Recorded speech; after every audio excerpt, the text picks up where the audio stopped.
Welcome to Tell It to Trevor, guys. I'm your host, Trevor Shelley. And today on my podcast, I have.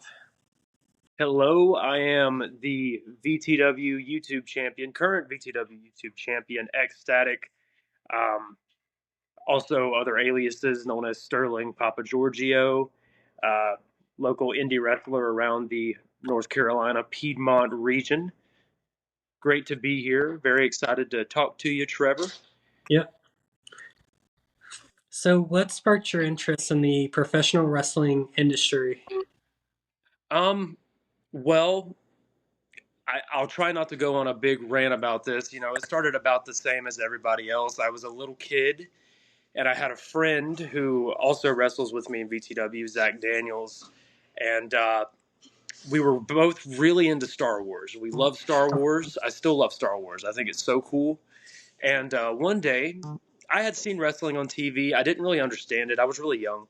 Um, but one day he goes, "Hey man, do you know who John Cena is?"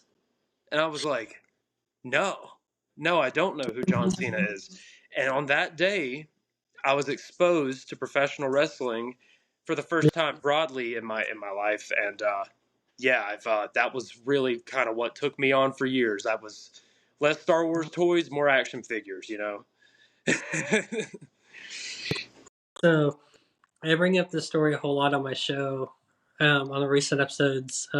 So, my dad dated one of the WCW girls, the producer's daughters.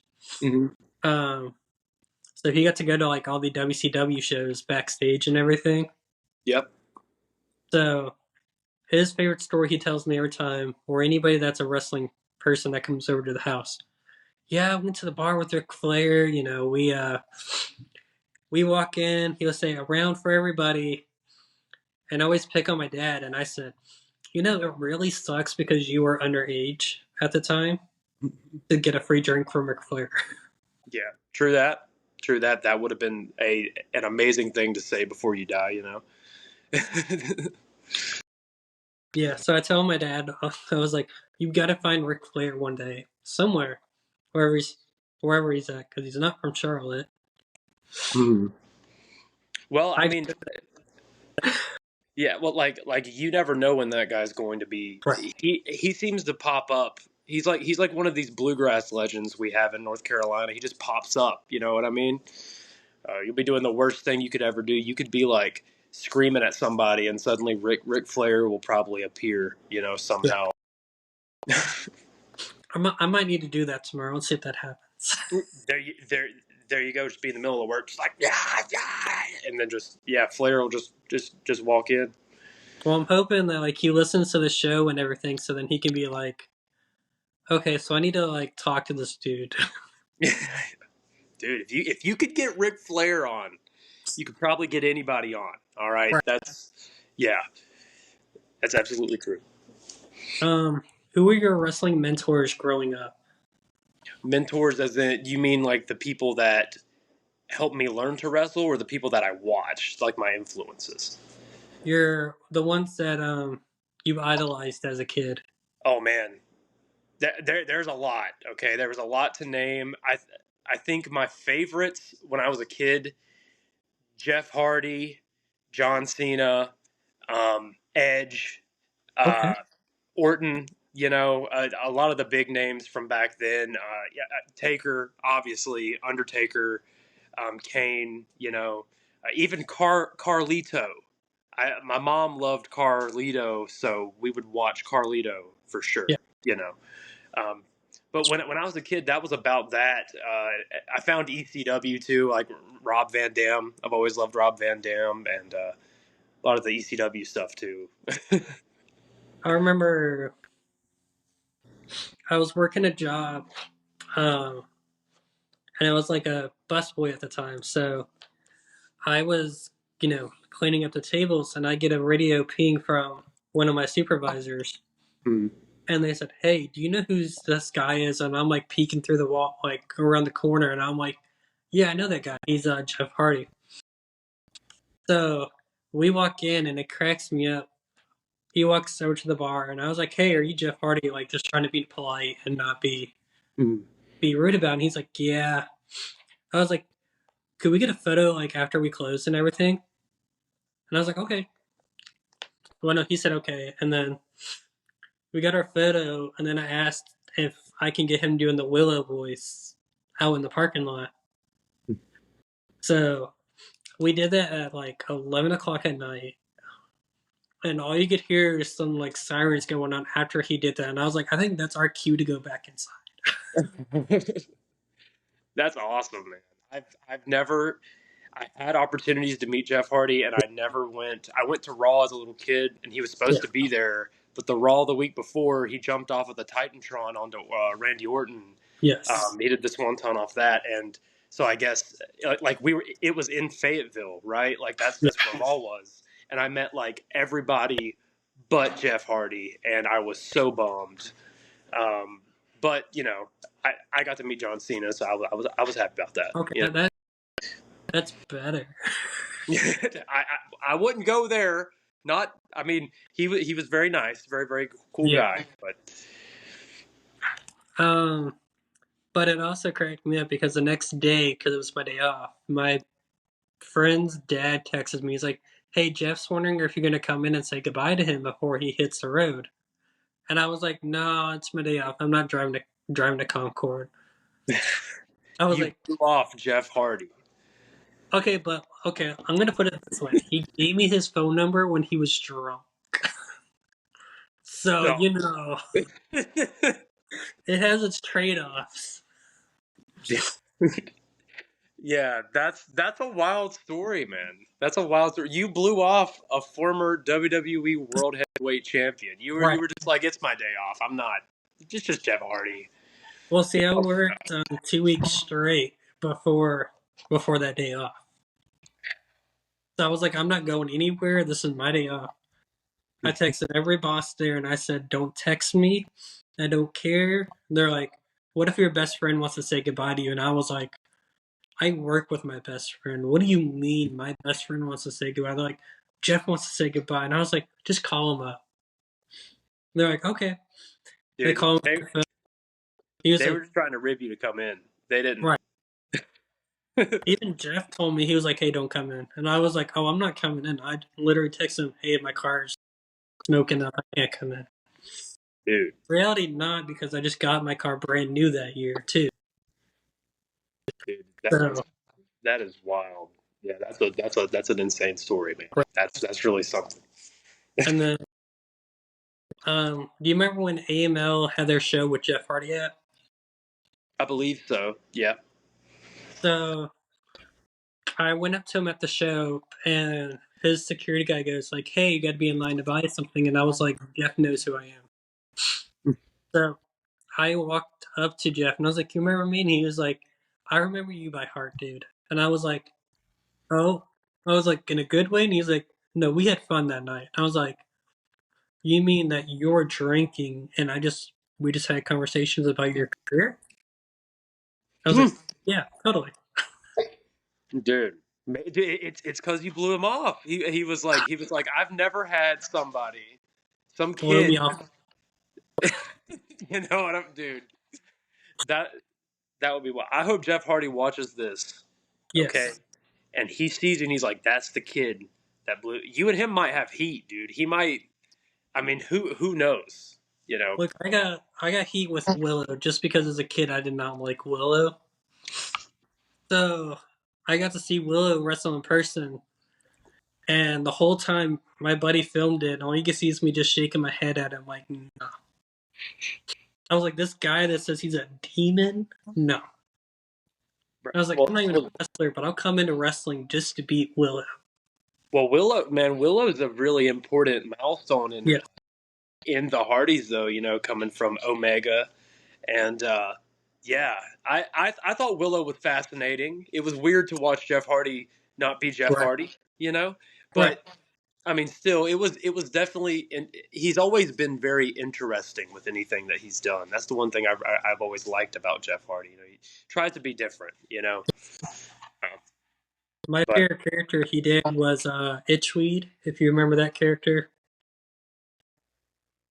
The one maybe. with the weed whacker. Oh, okay, Yeah. yeah, okay. Yeah. That one cracked me up because if you remember he did these like little short, these little shows that he did on YouTube just for the fun of it. Mm. Someone broke into his dad's old wheat shop, shack and everything. Mm. And all you can hear is Jeff Hardy yell out the word police. And then, like, 5 seconds later, you hear the sirens and lights and everything. And I'm like, they probably paid this dude. I was like, no way. You just yell the word police 3 times and a cop just magically appears. Yeah. That I is. still haven't done it yet because I'm like, I don't want to really do that if that actually works. Mhm. For sure. But, how'd you get your start in the wrestling world? Okay. Well, it's kind of a crazy story. This might be where I'm a little different from some of the other people you've had on this podcast before. Um, a lot of people know, but uh, I started as a backyard wrestler. Me and Zach Daniels had a trampoline fed back in the early 2000s called EKW. We also had a wrestling figure stop motion uh, channel called VBW. Funny enough, Tyler Aiken, who also, Zach and Tyler both helped me run VTW, but Tyler had a basement wrestling federation Okay. called VBW, and me being the passionate kid I was, I said, "You can't have our Fed name. That's our Fed name. VBW's our Fed name. Violent Bloody Wrestling or whatever the hell it Yeah. was. That's our name." And so I commented that, and Zach ended up apologizing to Tyler for my actions. And then we found out Tyler lived in Claremont, Okay. and realized, oh, that's like 15 minutes away from us. Yeah. And Zach and Tyler ended up meeting at Walmart looking at wrestling figures one day, randomly ran into each other. Okay. It was like fate. Yeah. And Tyler joined EKW with us. And after like a year of doing that, Zach and Tyler's uncle Avery ended up forming VTW. Um, and I ended up kind of coming and going a few times until probably 2013. Well, no, earlier than that. It's probably 2010. I think I came back full time, Yeah. and I've been slowly progressing ever since. But so that's what started the journey in wrestling for me. I got around 2018 when I think I was 19, almost 20. I got pro training. I was trained by a guy that was also on the VTW roster with us, Dustin Reagan. He had been trained at high spots and trained by a few other very credible wrestling names. And after that happened, so I'm not trying to run on, man. I promise. It's just a long You're good. story. Um, so myself, Cameron Jackson, Aaron Jones, and Kevin Shaw was Kevin wrestled in VTW with us. We went up to Pennsylvania, the four of us, because we got booked on this show called DBW. We Yeah. randomly were like, "Hey, let's do it. We're gonna do a fatal four way, okay?" And we all like kind of talked over some stuff in the car. We get up to Pennsylvania. Everybody likes the match. Whatever, nothing out of the ordinary. Um, I had been thinking about messaging somebody named Mike Levy, who is a pro wrestler from around this area. Mike Levy is the former owner of ACCW. So this is when ACCW was more in its infancy stage. And Okay. I asked Mike, I said, "Hey, I've watched you guys since I was a little kid. I grew up watching him, Nick Nitro, Thomas Extreme. I grew up watching those guys when I was a really little kid when they did Milestone Wrestling." Yeah. And I asked Mike, I was like, "Hey, we did this fatal four way match," and I sent it to him, and I was like, I wanted to know if you would ever want any of us to wrestle on your show." And sure enough, he was like, yeah, sure. Well, who would you like? What match would you want to do?" And I think originally pitched it was me versus Cam, um, and because we had both confirmed, but then Aaron and Kevin also wanted in. So we went out there and did a fatal four way, and we wrestled for free.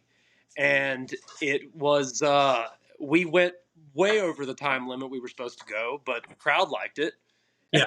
And yeah, that was kind of my first start into the independent wrestling. Um, and I went under Sterling Papa Giorgio. I didn't go under Xstatic. Yeah. Um, but yeah, that was kind of how I got my start. Thank you to Mike Levy. Um, yeah, What was your first wrestling match like? like Yeah, you mean like in ring or just in general? in general.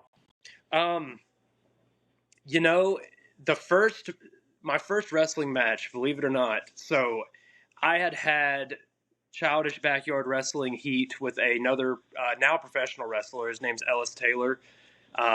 I don't know if you know of him. He was in Young, Dumb, and Broke in CZW. Um, but Ellis Taylor and me had some kind of childish beef with each other, but we ended up getting a little bit older and kind of resolving it. He ended up coming to VTW for our Fury taping, I think in 2017, I think. And he didn't know it, but he was going to be my first in ring match. So, Okay. um, very odd that I'm wrestling somebody who I had real heat with in my first match. But you know what? We went out there and it was like living a childhood dream. You know, it's one thing to train in a wrestling ring, but to actually get in there and doing my character, the Silver Standard character, in front of a crowd for the first time, and having him too. He was like the perfect baby face to kind of go after at the time because the crowd loved the fact that we were finally wrestling. Um, it was a lot of fun, man. It was a lot of fun. I learned a lot from, he was a little more experienced than I was. I learned so much from just being in the ring with him. And that's still one of my favorite matches I've ever had to this day. I don't know Yeah. what it is. Me and him just happen to have good chemistry, I guess. And um, Yeah. yeah, What are your goals for the future in wrestling? my goals for the future in wrestling. So it's rare right now that I do any kind of wrestling outside of VTW. Obviously, if a promoter ever hit me up and wanted to pay the right price, I'd probably do it. Um, but wrestling over time slowed down for me only because outside of wrestling, I'm a musician. I play in lots of different bands for money. I've played the drums for as long as I've been wrestling. Yeah. And you know, I mean, money talks. You know, and but really, my future goals in wrestling are all going to probably stick with VTW versus Yeah. the World Wrestling right here. Find us on YouTube. But that's I help talent grow. I help coordinate the show, set everything up, make sure we're good to go. Everything's nice and easy for everybody coming down from different states, and that's really where my focus is with wrestling. I want to try to grow that as much as I possibly can. Um, that's all we've wanted since we started the company when we were kids. So, it's amazing to be doing that still now, and Yeah. that's where my heart's at. Can you describe your wrestling persona or character for someone that has not seen you wrestle before, either online or in person? Absolutely, yes. So 2016, the Silver Standard emerged out of whatever terrible disco bar he was found in. Oh, Um, Pure silver, madman, narcissist, disco maniac, loose cannon, you know, um, was kind of the foundation of that. Um, crazy about silver, crazy about silver.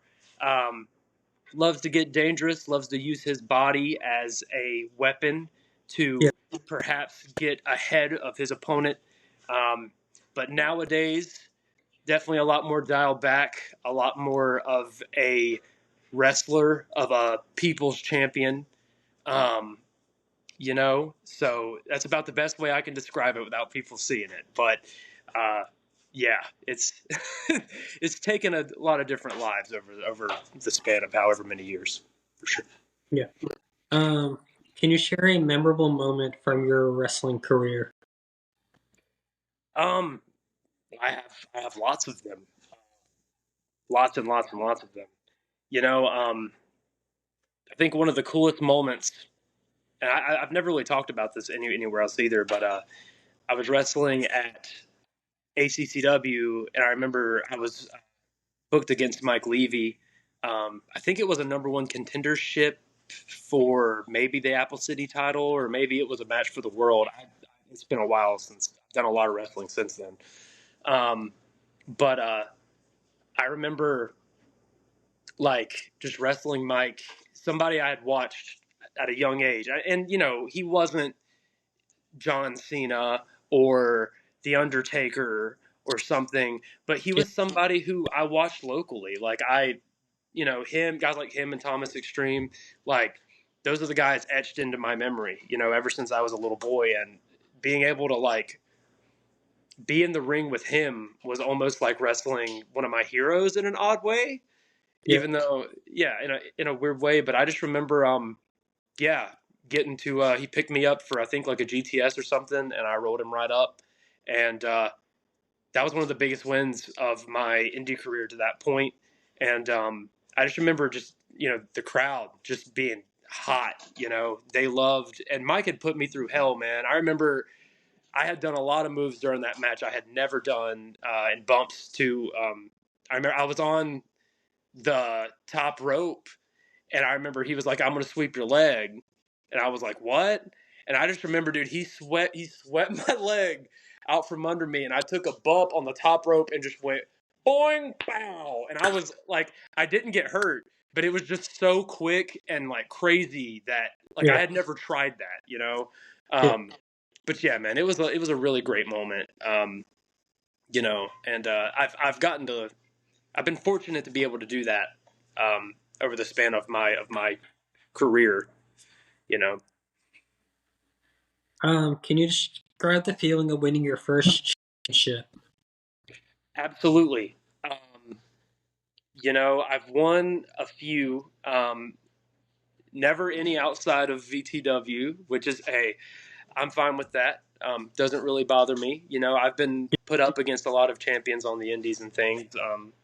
But there's no other feeling like it. Even if you were in talks, the Yeah, thing is that you've worked really hard to get there, and obviously people are seeing that hard work. So the fact that in the back of your mind you've worked hard enough to get that yeah, title, that championship, and you've put yourself through all the trials and tribulation. That's a big deal personally for somebody. I imagine it's the same with any kind of championship in any company, anywhere, even winning the Super Bowl or winning some kind of hockey championship or something. I'm sure it's the same feeling that I worked for this feeling. yeah, That's truly I feel like what we try to. That's one of our biggest desires as humans. yeah. You know. But me and you both talked before recording and everything, got to know each other a little bit better. Mhm. So, so my next question. So I have a segment called Trev Shot, and it's a better way for people to, get to know you better. And like if they go to one of the BTW shows and they meet you and they're like, "Oh, that's cool. Your favorite snack is such and such." Okay, right on. I had a. It's always sticks into my mind. Me and my best friend Trevor Carrick, our favorite snack is the same thing. Okay, Long before we knew each other.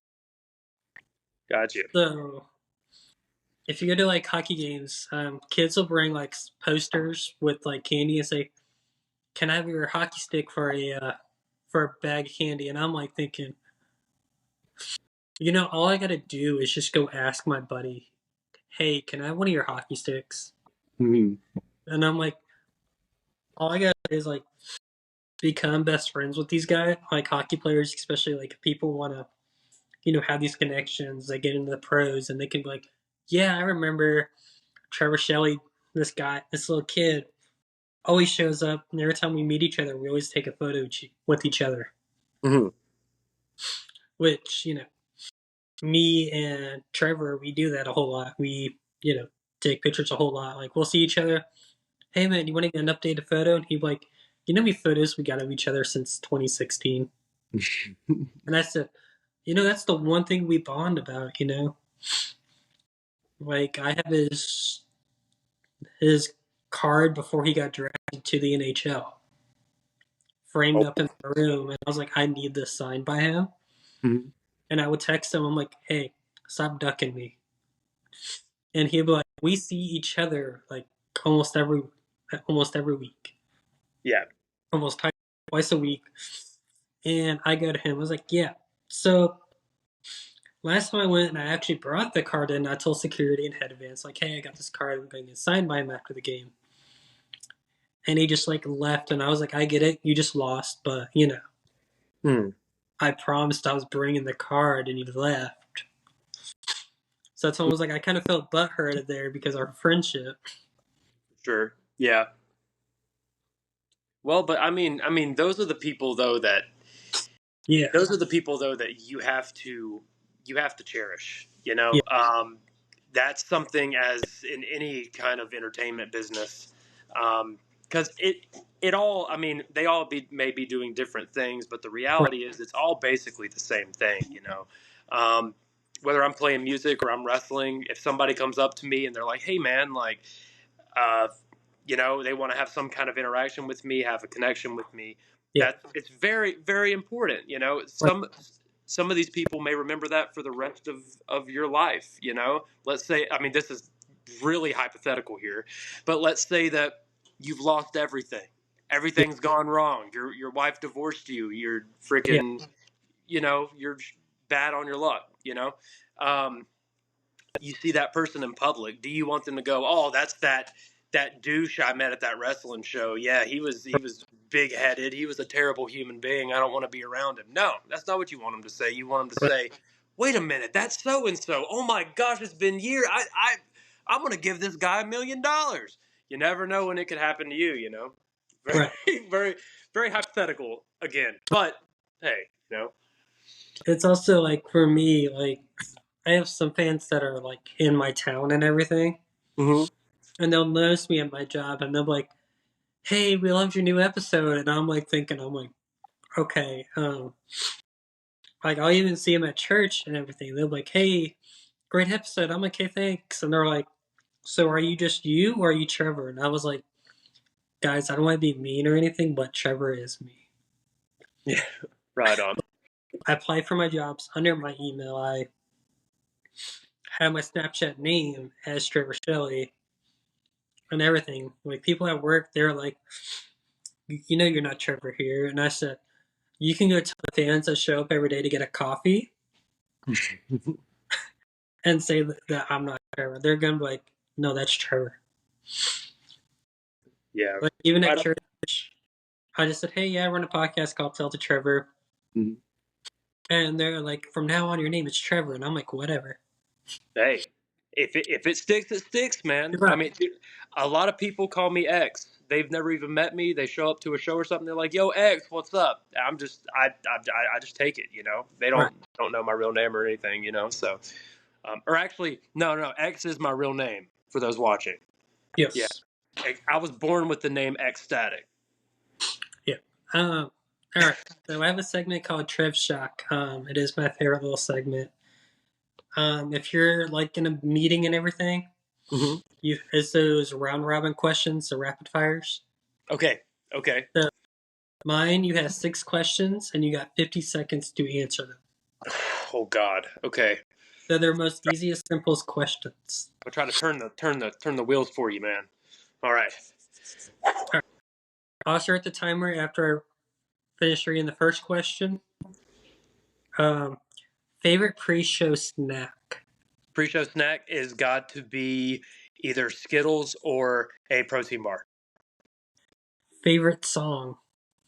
Oh, dude, that's impossible. Let's just go with "When a Man Loves a Woman" by Percy Sledge. Favorite wrestler growing up? Jeff Hardy. Favorite color? Green. Favorite type of music? All of them. You beat it with 24 seconds remaining. I know. I probably shouldn't have named a favorite song, but it's all right. I'll take it.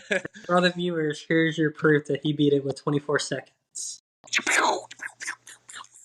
Yes, sir. Yes, It's sir. not a record, but you're close enough to the record. So, Who has the record, Corey Dillinger dude?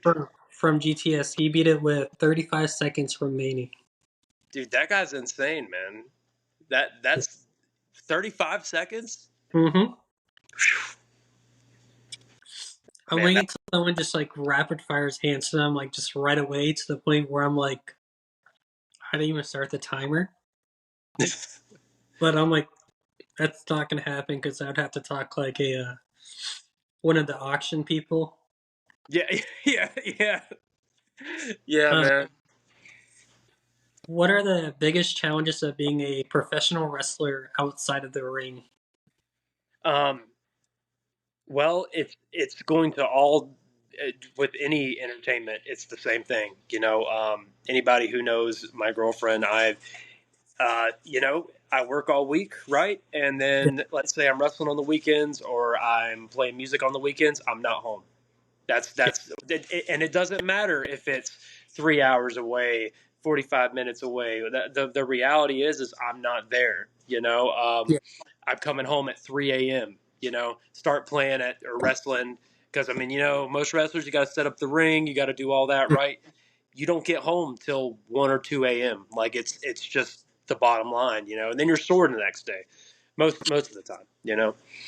yeah, But that, and also just man, trying to stay fit. It's really important. I didn't really practice a lot of working out when I was younger and I was wrestling, but nowadays I work out constantly. I don't like to look like I don't want to sound like a meathead, but it's like really important.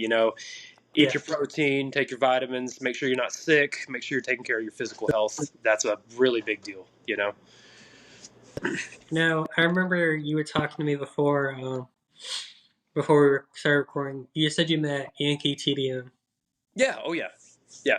The Yankees coming up on an upcoming episode too. So Yeah. how was I'll that? Like, how'd you guys meet and everything?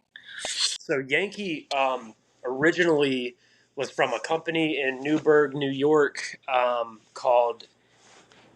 Sorry, got to get my Indian squat here. Called. Uh, well, I think at the time they were BWE, but now they're called NUW. They're now an indie promotion up there as well. Um, Notable names that came out of that company: Jordan Oliver Jr. I've got to wrestle him. Um, Navon McDonald, if anybody knows, you got Mike Fresh. He's also a bigger indie guy there. There's been a lot of names Yeah. in that place. Very very good, great company. And Yankee, I don't know if he started there. I think he was already on the Indies when he came there. But Yankee had came down before we were like a pro company, and I got a chance to meet him and learn a lot from him too. He used to be massive. I mean, just a big chunk of human, and Yeah. he could move though. That was what was neat about Yankee. He had all this weight, but he could do flips and drop Mhm. kicks. He was quick. He was like a lucha guy, but he was like huge, And I mean, he since slimmed down tremendously, But yeah, I got the chance to meet him that way. And still have not got to wrestle him after all these years, man. I've known him for almost 10 years. Still have not got to wrestle Yankee, and I've been begging. I've been begging, you know.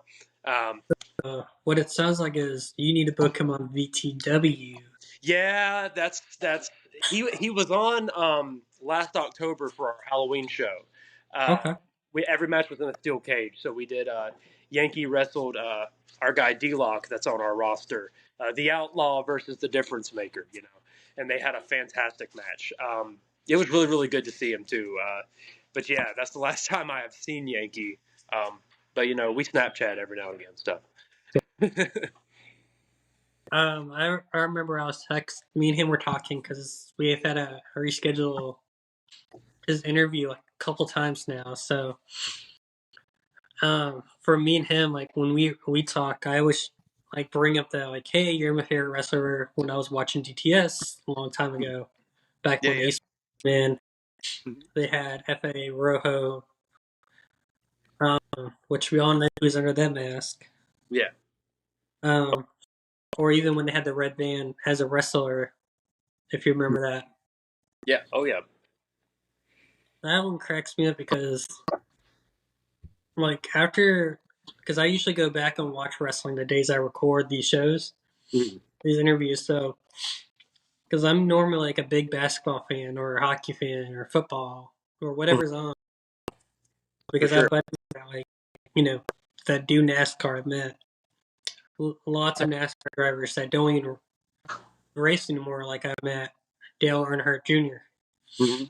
He was Yeah. reviewing one of his cars at my old job at the time, Hmm.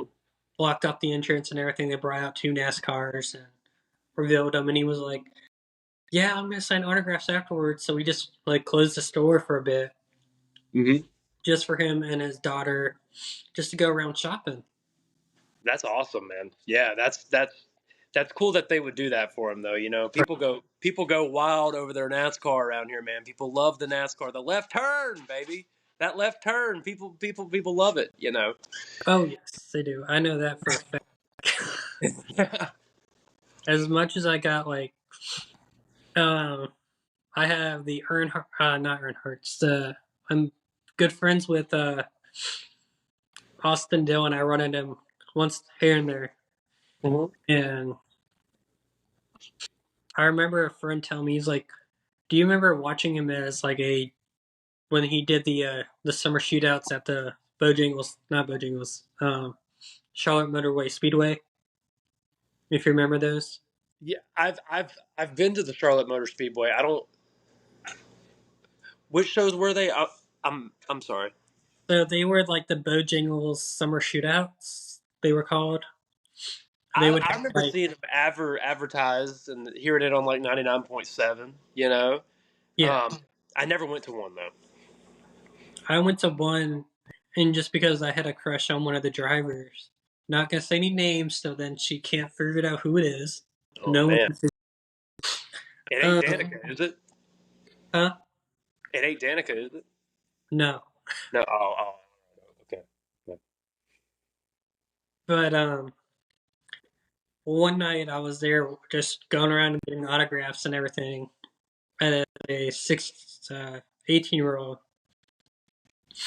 and my friend goes, "You know, Bubba Wallace just raced," and like Bubba Wallace 5 seconds later comes back around, just walking around looking for his kid. I was like, "Hey, Bubba, can I get a photo?" And he's like, "Yeah." And I was like, "Thanks, buddy. That made my day." And then just never saw him again after that. And I was like, was it even Bubba then? Hey. I mean, if it wasn't, dude, some guy was playing a really Right. good little character with you there.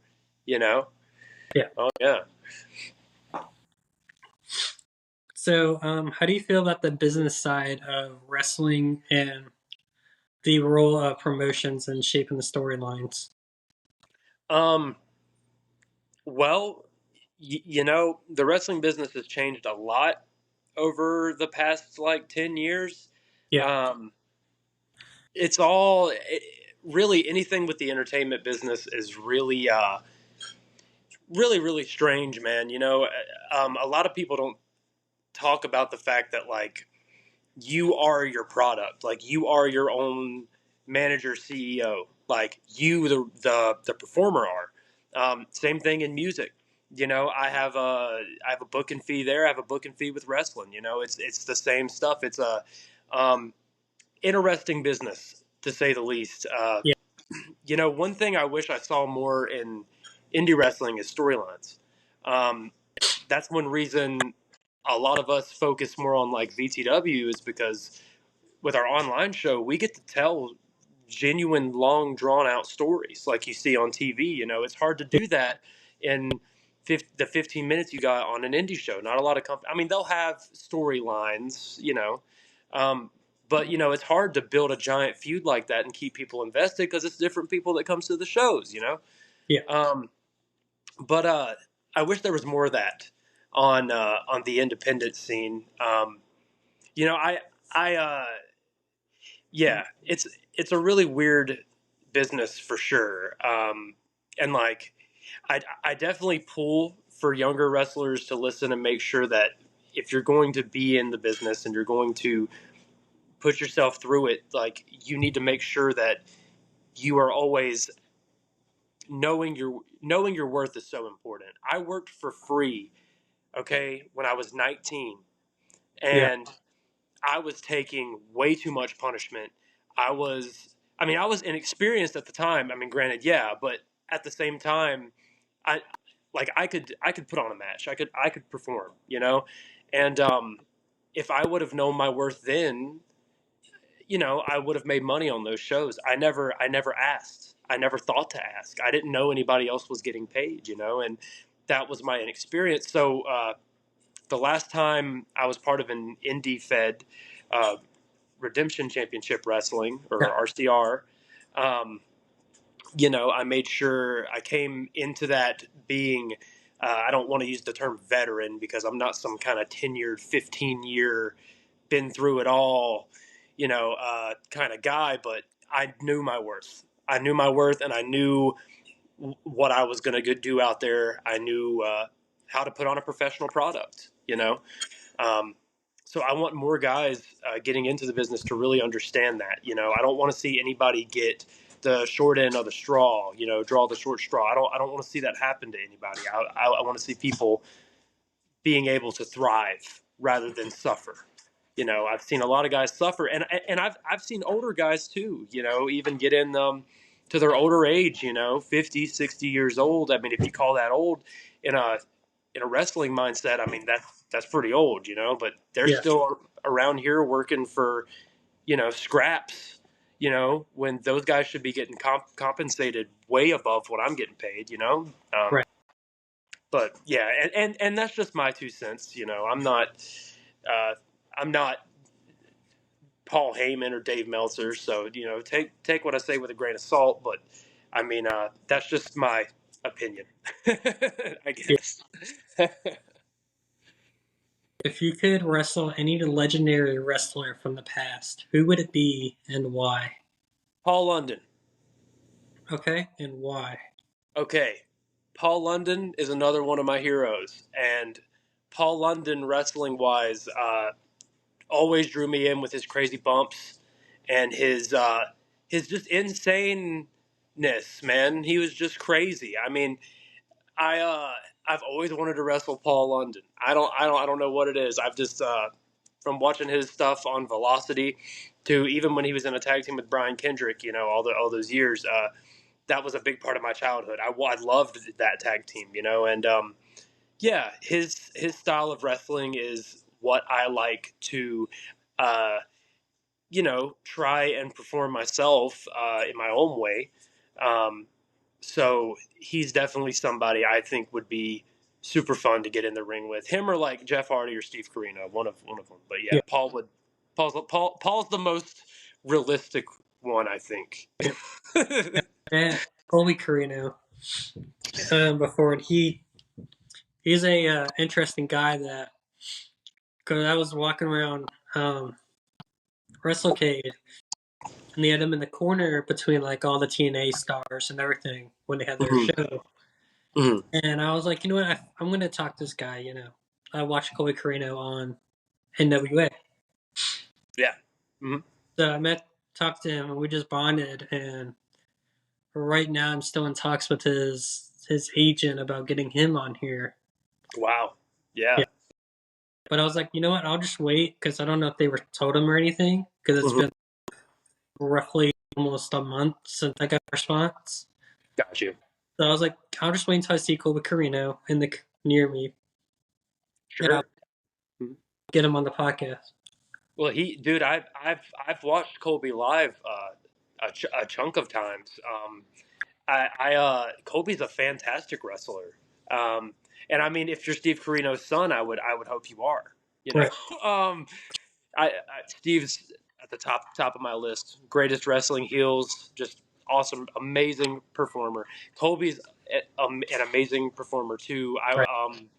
I watched him at a Ring of Honor show and multiple PWX shows. I was fortunate enough to see him when he was really early on in his career too. I mean, was very small then.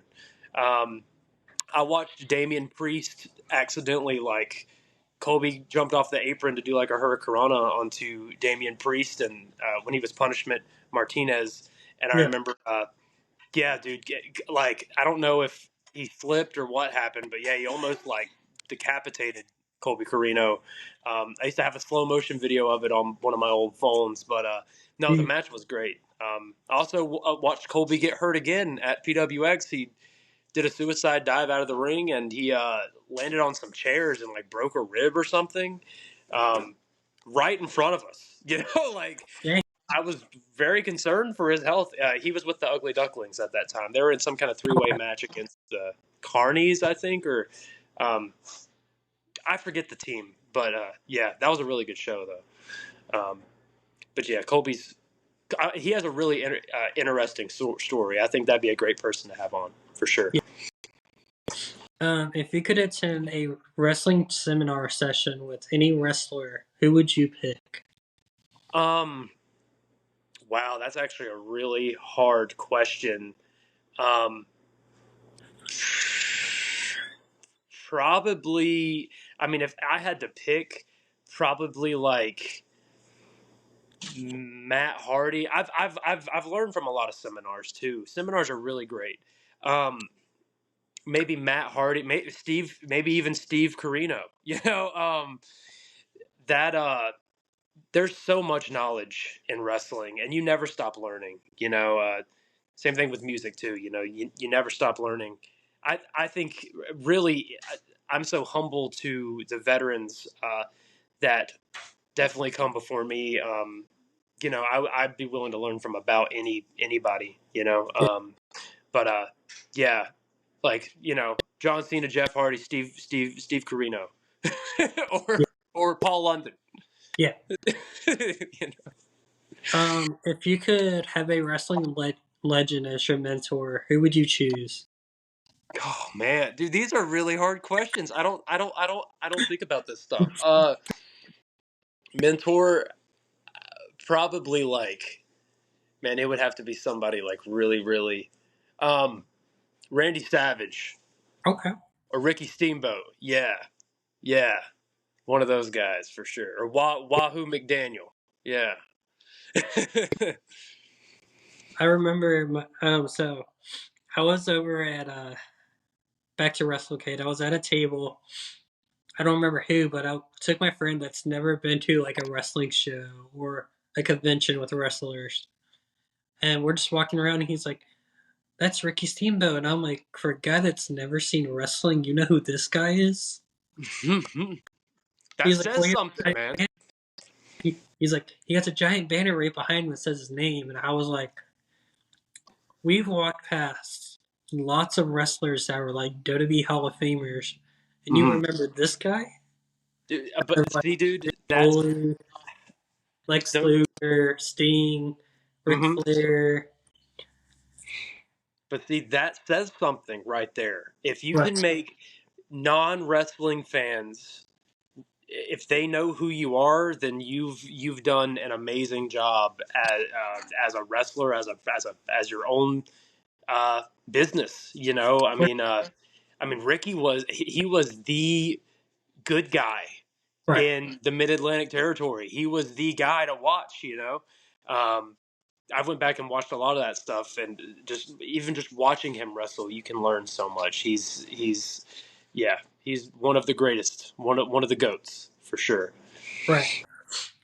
I remember, my dad was telling me for all of his years of being a wrestling fan, he remembers meeting a lot of um, like he met Sting before Sting was Sting, if that makes sense. Got you. Like Sting when he Wow, was blonde. wow. Yes. So to my dad telling me the story, and I'm still trying to get him on the podcast to go over those stories Hmm. because he even went to school with one of the wrestlers' kids. Wow. I think it's Isaac Kola that Okay. runs. His son went to his school, and his son got bullied because he was Russian because at the Mhm. time something. But and I went to my dad. I was like, why does this like stick in your head that like this particular just sticks in your head about that? Mhm. He was like, oh, just because that's like something me and my friends we try to avoid that person just because of that reason. Got you. Yeah, But that's. Mhm. my dad, he would do studies at a pizzeria, and then Isaac Koloff would go and eat with him at the restaurant and everything. And I was like, okay, Wow. Yeah. Well, there a lot of older people that I work with actually have met. They've met Nikita Koloff, um, and things like that, and they always have great stories about how to. I met him, but I was like a baby. I was like maybe okay, 2 or 3 years old, so I don't remember. But yeah, he everybody I've ever talked to says that he's one of the nicest human beings in the world, and he was such a, you know, just a evil wrestler, doing the Russian thing, and but yeah, everybody says that he's a sweetheart, yeah. I remember I had someone from the podcast, his his dad that's also been on the show, was his best friends with the Wild Samoans and Rocky Johnson Hmm. and everything. So when I had him on there, he's just telling me his stories and everything, and I'm like, okay. So I just told my dad, I was like, hey, come here, and he was like, okay. And him and my dad are just talking about like stories and everything, and I'm like, so why isn't my dad just like a podcaster? You know, Hmm. he's Yeah, gonna tell me stories, and then you can bring in like legends yeah. and bring up these stories, and Hmm. Yeah.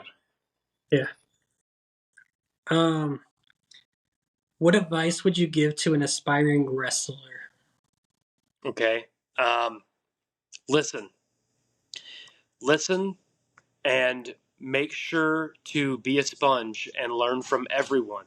Yeah, Um, I've met a lot of people in the business I never thought I'd learn something from, and I learned years full of knowledge.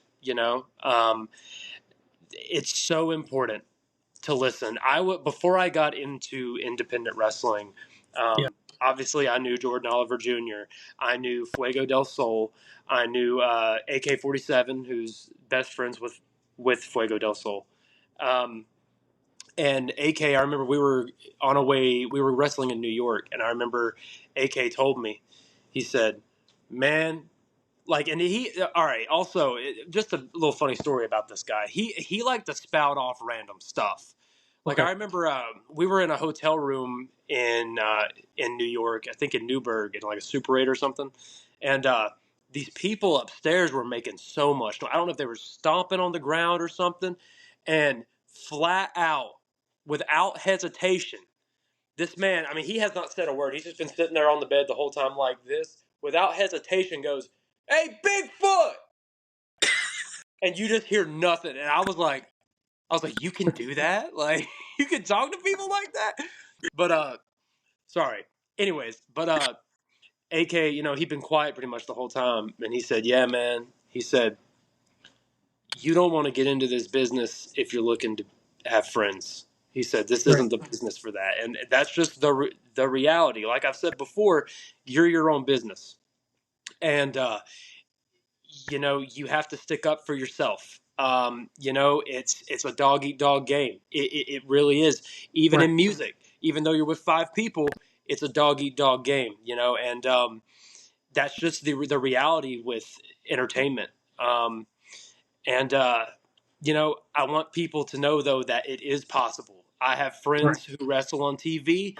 They have 4 kids. They support their families. They're gone for pretty much the whole year wrestling and stuff, but they support their families, and they stay relevant. They've done it for years, and I mean, I have nothing but respect for those guys because that's loving wrestling. Like that's truly living it, breathing it, and it is possible. It's very right, possible. So don't give up on yourself. Don't give up on your dreams just because maybe you had one guy that didn't like something that you did and was talking down to you, he's trying to teach you something more than likely. But I mean, just learn to listen, learn to take it all in, learn from the guys who have done it longer than you. You know, Right. uh, yeah. Didn't mean to go off on a tangent, but yeah, You're if I good. could scream at my younger self, that's what I would say. Um, I just texted Yankee that you're on the podcast, and Yeah. Yankee said, "Hey, Mm. Tell him I said hello. He always calls me Static. He goes, "Yeah, Static. Yeah, Static. Yeah, man. Funny well, guy, when I man. asked your name, he said tell X." I said, "Hey," and I was like, "Okay." Yeah, man. He's a really, really good guy. Yeah, and it's wild to see people too that that were in VTW with me now. They're on the Indies and they're just making footprints, man. Right. Cameron Jackson. You know, you obviously know who Cameron Jackson is. You probably know who Drew Hood is also. Uh, even guys that were coming around right when we. Oh, sorry. I said, "Absolutely. I know Drew too well." Yeah, sure, dude. Drew was like a big brother to me growing up. Buggy Wright, you know, Buggy, he was never in VTW, but Buggy was getting trained by Cam and stuff about the time that VTW kind of took a break the first time. So I Yeah. know Buggy, Bash used to train at our VTW. Uh, like we had this little it was a garage and we had the ring set up and we used to just train there. K Omari trained there, Bash Caliban, Spencer Ash, if you know him, he's good friends with K back in the day. But yeah, man, all of those, I see those guys as kids, you know. I mean, they're a little bit younger than me, but yeah, Yeah. it's really, really cool to see them make a footprint, you know. And I'm happy for all of them, you know. I know Bash has been on the show before too, and I'm trying to get Cam on the show. Cam will And do it. You same thing just with gotta, Buggy and yeah, K Omari. So yeah. Just tell Cam that he's not number one if he don't get on the show. That's all. That's all you have to. That's all you I have to might have to start saying that just when I see him in a couple weeks. do. It. Do it. Say, man, I've had guys from WWE, TNA, guys that have wrestled in Japan. All I wanted was number one, Cameron Jackson on my show. That's all you have to say, and I'm sure he'll do it. You know. Well, see, Um, at one point I was getting trained by Cam too. So really? Okay. Cool. yeah. Right on.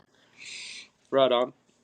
So I will say I did like his coaching style. He's a That's something I'll go into details another time. Uh, yeah, he's crazy, man. can you talk about a significant rivalry you had and how it helped you grow as a wrestler? Oh yeah. Um, you know, I've had many in VTW, very significant ones. One of them, more in specifics that I don't talk about enough. I know I talked about Ellis Taylor earlier. Um, the rivalry I had with Jordan Oliver was a really good one. That Yeah, was really neat. I've wrestled him a few times, but wrestling my trainer Dustin, um, you know, we actually wrestled on the season 3 premiere of VTW.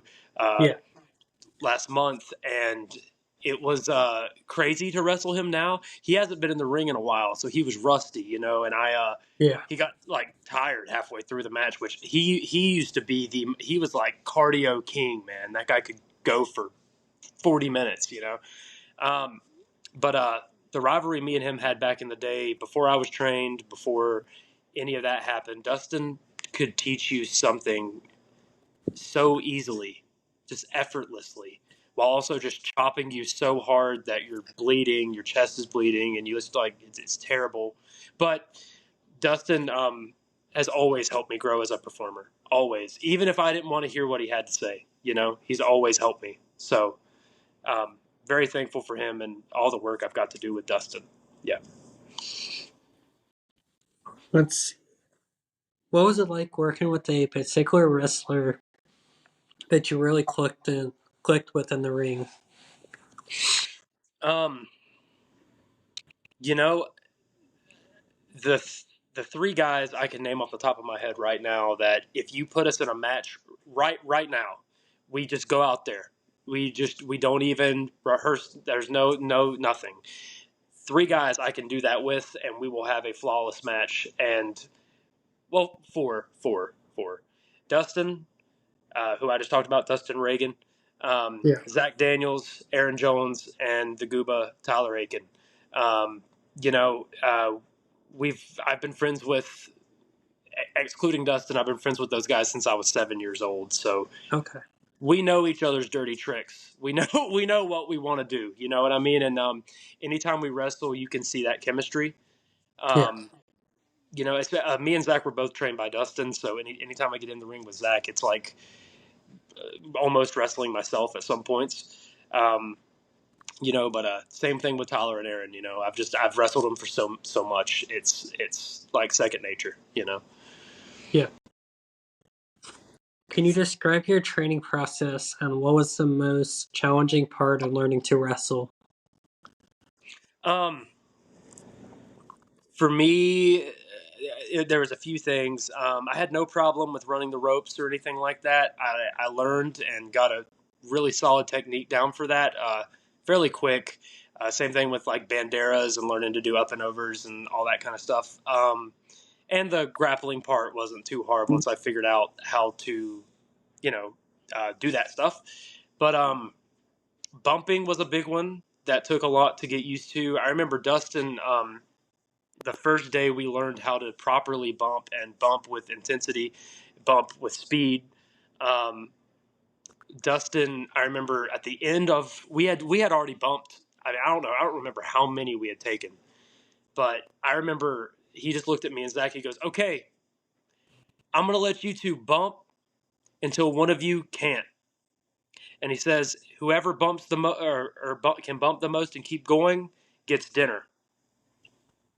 And we had to have bumped for 30 or 40 minutes. And I remember, I mean, dude, I was so tired. Zach was sitting there going,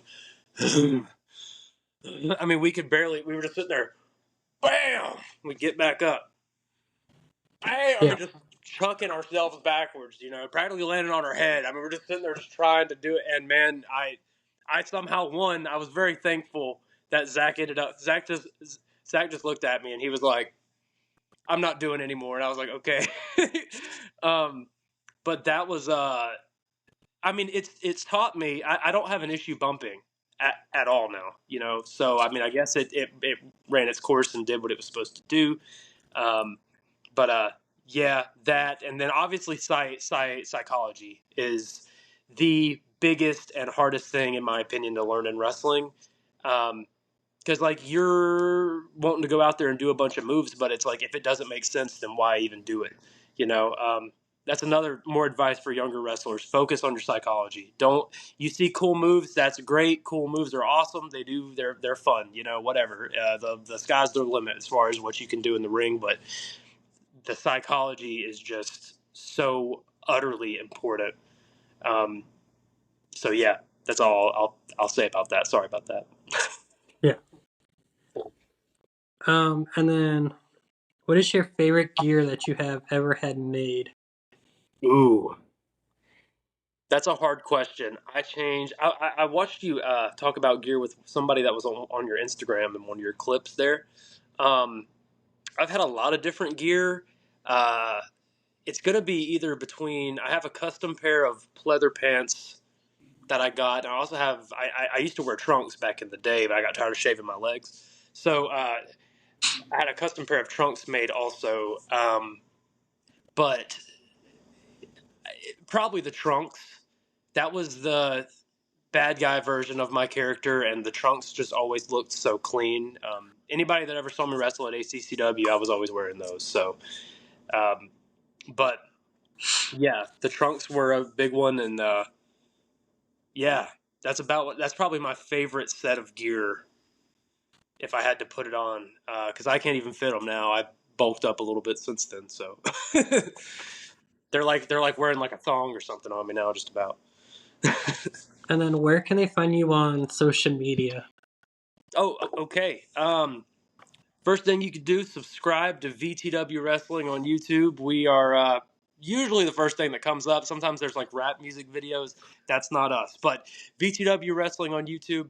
You can find me on Instagram at the Xstatic One, and I'm going to be changing my personal YouTube handle to that as well. I also host VTW Deep Dives on our extra channel, talking about the history of VTW, and yeah, that's about all the media I got. So yeah, but yeah, those are the things, and also stay tuned for VTW reunion. It's coming up very soon. That has our reunion rumble and all that good stuff. Always a fun watch. You never know who's going to show up. You know, Yankees been in many of them, right? You know, um, Could have Trevor yeah, show up. could have some more people you have scheduled on your podcast that I saw on your Instagram, but I'm not going to name any names. I'll leave that for you to find out. Yeah. It might shock you, um, but but yeah, so very good stuff to watch, for sure, for sure. But that's about all the media I got, and yeah.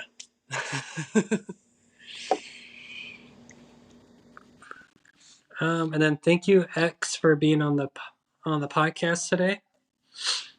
Oh yeah, thank you for having me. I really, it's rare that I get to do a podcast. Yeah. It's kind of definitely don't have my podcast forte down anymore. I used to, get all dressed up and, but yeah, pretty, I'm a stepdad now, so I'm pretty laid back, you know? Uh, but yeah. Let's see. And then, guys, we're doing a T-shirt contest. This goes for the wrestlers and fans. We have 5 designs made by a professional company. The winner gets to pick their shirts. All you gotta do is go to the link tree on my profiles on social medias. Um, it will be all names will be entered in a random wheel, 2 separate ones for the fans and the wrestlers. So there's gonna be 2 winners. Um, make sure you guys leave your name, your shirt size, and then your design you want, which are all there. I don't have any saved on the Tell to Trevor social media phone. Right on. And then thank you to the sponsors of Wrestling Evolution, TBD, and Apple City Championship Wrestling. And maybe soon, BTW. Maybe Maybe. soon. Maybe soon. Maybe. Yes, sir. Yes, sir. All right. And then see you guys next time when we have an interview with, what is his name? Raphael. I'm not going to say her last name because I am terrible at last names, especially his. But his character is the Mad Hatter, so All right. that is going to be really interesting because I'm a big Alice in Wonderland Mad Hatter fan. So, Heck yeah, dude. yep. Alrighty.